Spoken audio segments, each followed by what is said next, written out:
सन 1921 मोपला विद्रोह। मोपला विद्रोह क्या है, याद रखना, खिलाफत आंदोलन का मतलब है मुस्लिमों से संबंधित आंदोलन।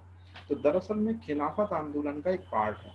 और ये जो मोपला विद्रोह है, ये मोपला कौन है, पहले तो मैं आपको समझा देता हूँ कि दरअसल में केरल में जो मालाबार तट है, ये आपने जरूर सुना होगा कि केरल में जो मालाबार तट है वहां पर कुछ लोकल मुस्लिम है।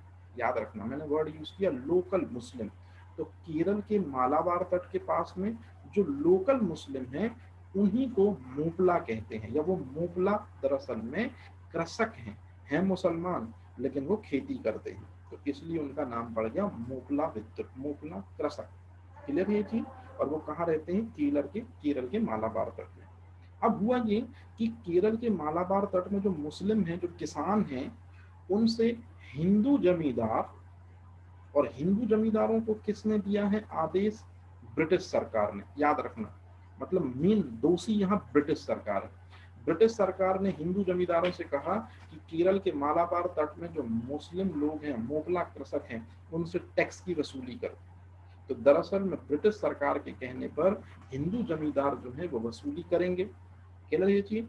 और हिंदू जमींदार पहले से इन मोपला कृषकों का शोषण करते रहे, लेकिन सन 1921 में ये मोपला जो कृषक हैं इनका विद्रोह फट पड़ा, और उसी दौरान देश में चल रहा था असहयोग आंदोलन। तो असहयोग आंदोलन की सबसे खूबी बात यह थी कि हिंदू और मुसलमान दोनों जो हैं एक साथ लड़ रहे थे, लेकिन ब्रिटिश सरकार ने देखो इस आंदोलन को कमजोर करने के लिए क्या किया कि ब्रिटिश सरकार ने हिंदू जमींदारों से कहा कि आप केरल के मालाबार तट में जो मुसलमान हैं मोगला कृषक, उनसे जबरदस्ती टैक्स की उगाही करो।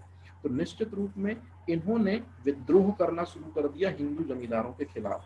तो ये बात जब पूरे देश में फैलेगी तो एक तरफ असहयोग आंदोलन हिंदू और मुस्लिमों को क्या कर रहा है, यूनिटी बना रहा है, और वहीं मोपला विद्रोह में मुस्लिम कृषक और हिंदू जमींदारों के बीच में तनातनी चल रही है।